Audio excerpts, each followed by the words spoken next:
What up, y'all? Philadelphia Eagles fans, football fans across the globe, I'm sure y'all ready for some football. Preseason has been exciting. Last time I talked to y'all, was talking about the preseason game. Tanner McKee did what he was supposed to do out there, man. He actually surprised me, and I wasn't like, well, yeah, I was thoroughly surprised. The reason why, because he looked pretty decent in the game he played last season against the Cowboys when him and Pickett played to beat the Cowboys. I was, like I said, man, I thought that he played a really good game that game. I think he played a tremendous game, and of course, albeit preseason, but it was against starters, so that was another reason why it was a great showing for him. You know what I mean? I think he's a starter in the NFL. I know he's getting a lot of buzz right now as far as Philadelphia Eagles fans and even NFL fans who's watching. I think my boy from Top Line Sports covered him. You know what I'm saying? My man Chris, he's a Cowboys fan. But that's about the only Cowboys content creator I watch. The reason why I watch him, I'm going to be all over the place, so like I always do. The reason why I watch him, though, because he keeps it being about his team. You know what I'm saying? I respect that, because there's a lot of Cowboys fans who's delusional AF, so I don't be having time to listen to those. Now, when I see him all happy in his videos, I don't necessarily watch those videos, because I don't want him to talk about optimistic stuff. I know it sounds crazy, so I guess I'm watching from a hater standpoint, but I've been called worse things, and I'll admit that I'm a hater when it comes to that team, and any team opposing the Philadelphia Eagles, especially in the NFC East. So, going back to Tanner McKee, man, I think he played a tremendous game, like I said before in the last video. I think that he's a starter in the league. Hopefully the Eagles do not trade him, not even for a first round. I know it's a lot of buzz talking about first round pick. Would you do it? I'm in the thought of, if I was going to get rid of Tanner McKee, I probably wouldn't do it this year. But if I was going to do it this year, what I would do is trade him straight up dog player for him. You know what I'm saying? From another team. That way, I know what I'm getting from that player. You don't necessarily know what you're going to get out of a first-round draft pick. Yeah, speaking of which, we'll talk about Dougie Campbell as well, the first-round pick of the Philadelphia Eagles this past off-season. But, yeah, I want a straight-up player. I want to know what I got coming to the Philadelphia Eagles from whoever squad that think they can use a quarterback such as Tanner McKee. And there is buzz about the Saints, perhaps. I definitely wouldn't trade him to anybody in the NFC East. I don't think anybody in the NFC East would be looking for Tanner McKee in the first place. But him, maybe the Pittsburgh Steelers. Now, they got Aaron Rodgers. But, you know, Aaron Rodgers is pretty old, so I can understand why they would want to go with somebody who they believe got potential. I'm not sure if they drafted a quarterback in this league, in this draft, this past draft, the Steelers, that is. I didn't really follow a whole lot of the teams. I only followed the names coming out of certain colleges.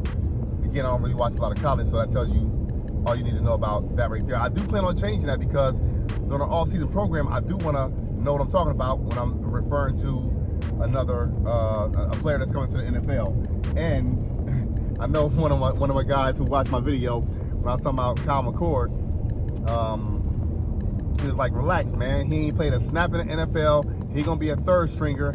I didn't disagree with him. You know what I'm saying? I'm just giving him from my perspective. What I saw in his college tape, you know, like I said before, like we always say, college is different than the NFL.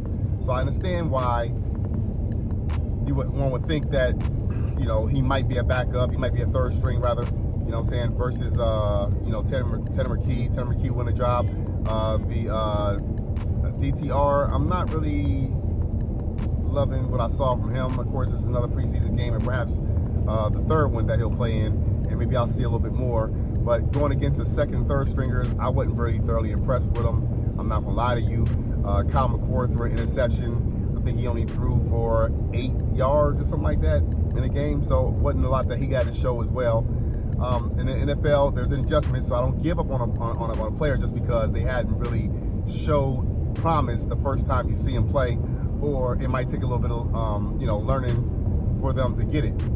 So that's my stance on that. I mean, but again, as far as I'm saying, I don't think we trade Tanner McKee for nothing less than another player coming out of another program. Whoever team we play, one of their better players, not a bum, one of their better players for Tanner McKee at a position that we absolutely need. And I'm saying the only thing that I consider us needing, as most of us agree with, is the cornerback position. We already know we got the Corey. I think that's his name. You know what I'm saying? But Corey Bennett, something like that. Corey and Bennett, yeah. So I know we got him, but that's not to say that he get injured, or if he don't play, or don't it takes a little time to get caught up in our scheme, which I think he'll be all right as far as that go. But what I'm trying to say is, in the event that he get injured or something like that, who's to back him up? Dory Jackson, they say Dory Jackson might get cut. I don't see Dory Jackson get cut. I think that he will make the squad, because at this point right now, who else do we have to back him up? You know what I'm saying? To play backup or to back him up. I don't know, because he might win the job and get. He was starting. A couple days after he got cooked on the preseason game. So I don't know.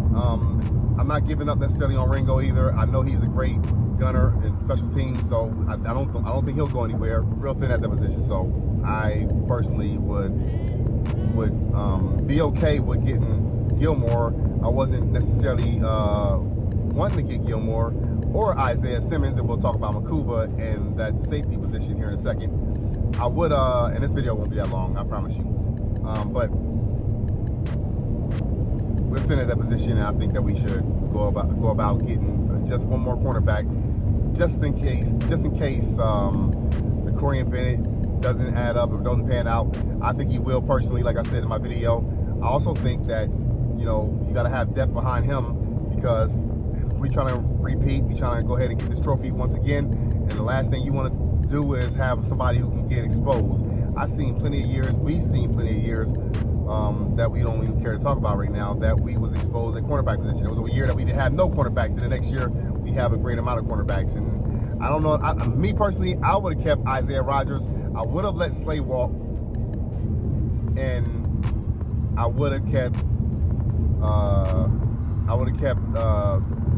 CJ So that's my two things that I would have did different. I would have kept Isaiah Rodgers. I'd have kept CJ before I was saying I would have kept, what's my man name?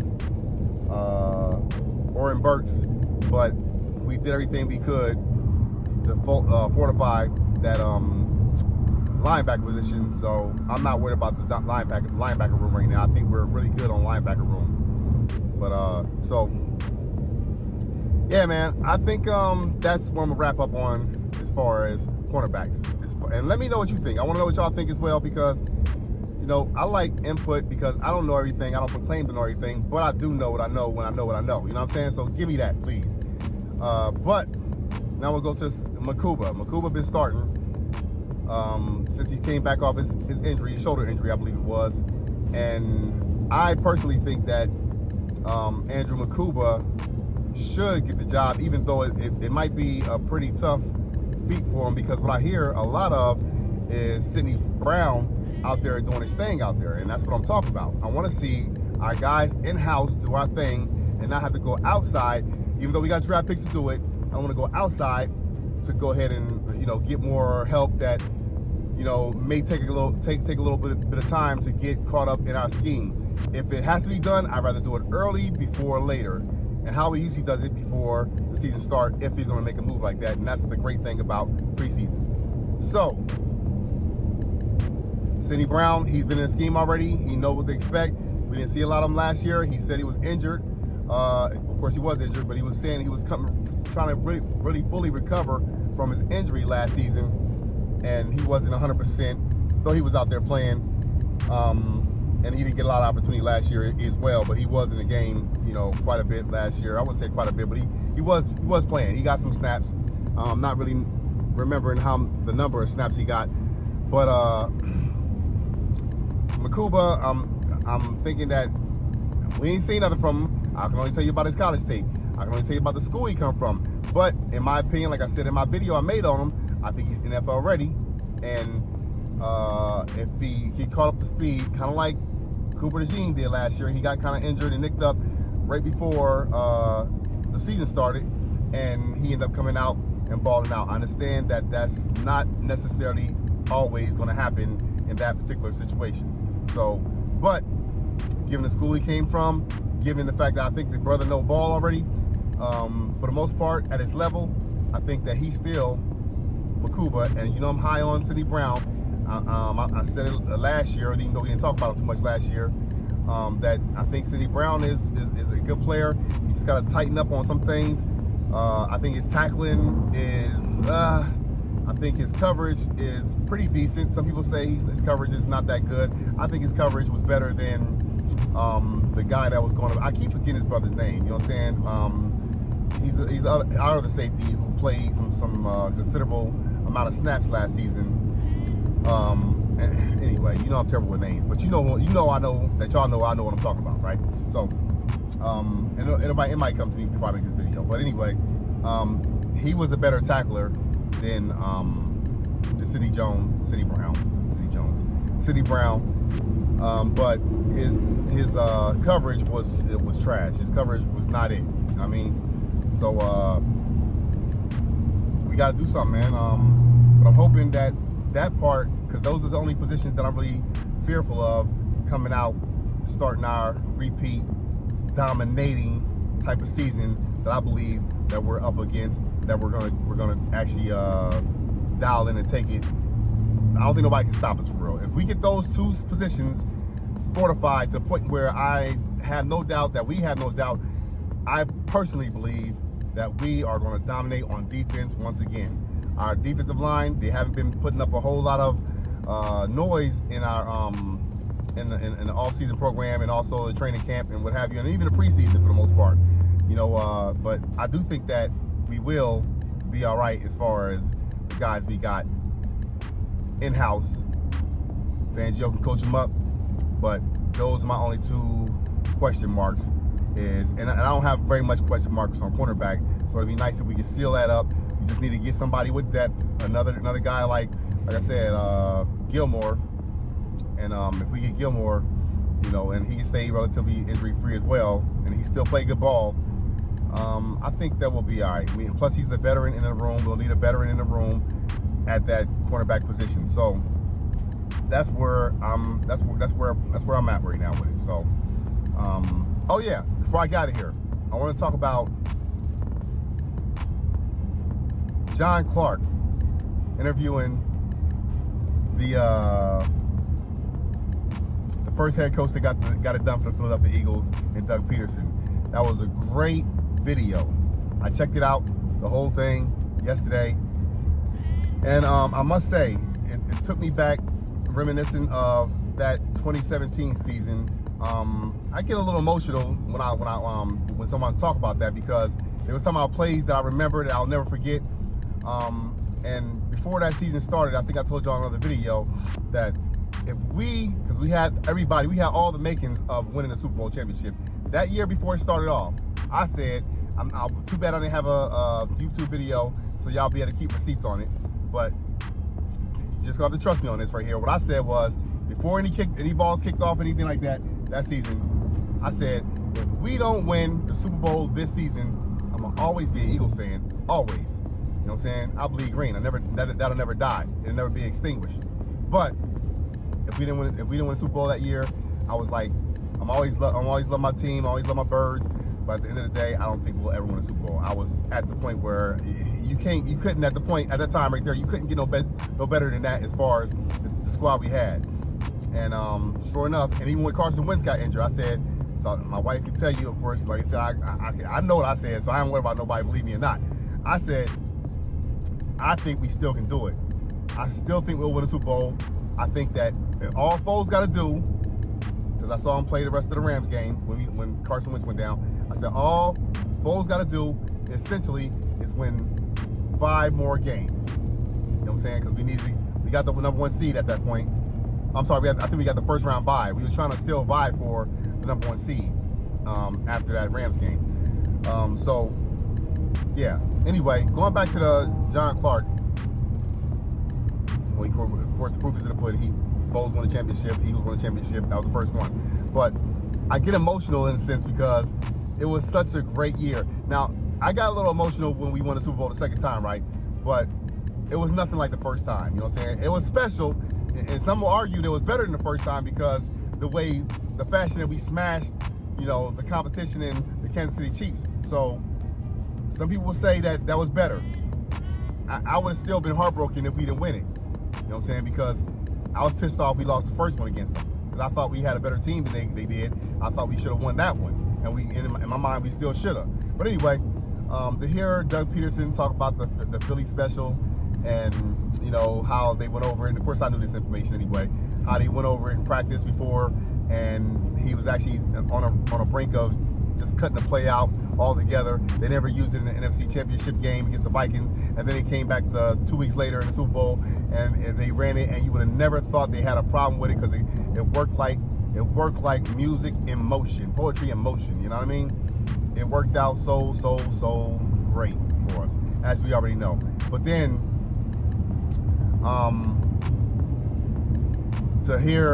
to see that Malcolm Jenkins, talking about him too, retired as a Philadelphia Eagle, and to hear that whole situation, just brings up a ton of emotions for me because I've never had a team that I went for prior to that, whether it be basketball, football, anything else, even my son's football teams, that ever won a championship.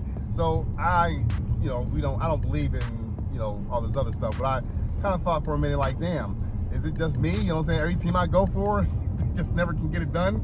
You know what I'm saying? But when I saw that happen, it was great, alhamdulillah. And then we ended up doing it again, alhamdulillah. But yeah, watch that if you haven't watched it. You know what I'm saying? John Clark, the Philadelphia Eagles, he covers the Philadelphia Eagles, and he's been covering them for years, does great work. Shout out to John Clark. Shout out to Doug Peterson. Shout out to Malcolm Jenkins for retiring a Philadelphia Eagle. It makes it so much sweeter because he played for the Saints before and won a Super Bowl with the Saints in 2009, 2010 season, I believe it was, going against the Colts. But they won that Super Bowl, and he could have easily, and then he went back after he played with us. I think he played his longest tenure with us than he did with any other team, though, Malcolm Jenkins. But it was special because he could have easily said, I'm rocking with the Saints. That's where I got the first chip at. But it was something special about that 2017, 2018 season that, and of course he played for us after that season as well. And we could have went back to the Super Bowl and won it. The following year, as we already know, the Alshon Jeffrey debacle, he didn't catch the ball. It fell into one of the defender's hands, and it was within a 5-yard line, and it hurt me, bro. Because we already know, I don't know if y'all remember that Super Bowl was what I'm finishing up right now. I could get long with it about football, you know what I'm saying? But that Super Bowl, because we beat the Rams early that season. We've been having the Rams number, so we beat the Rams early that season. I don't know if y'all remember. And then we ended up playing them after we would have played them again after we would have beat the Saints. Had we that beat the Saints, of course, it coulda, woulda, shoulda. We'll never know, an enigma and all that stuff, whatever. But I say all that to say, you remember the Rams Super Bowl against the Patriots? It was so lackluster. I seriously believe that we had a better team than the Rams did that season. I know we had a better team than the Saints did, even though the Saints smacked our asses earlier that season. I remember that too. And the fact that we came back with our mind right, and we were just that one catch away.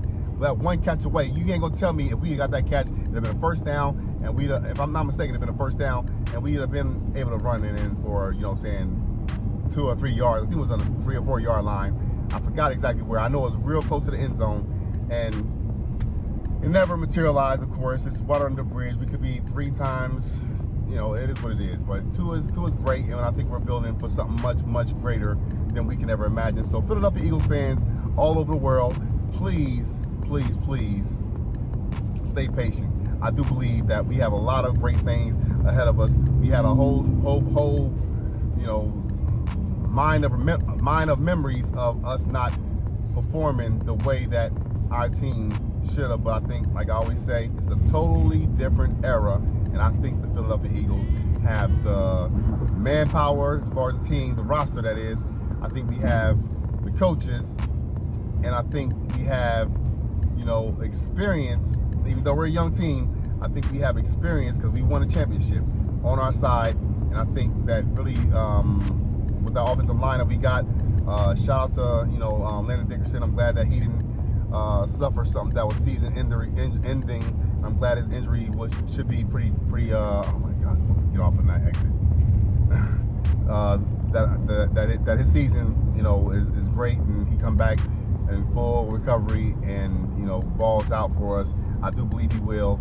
And like I said, please like the video, subscribe to the channel.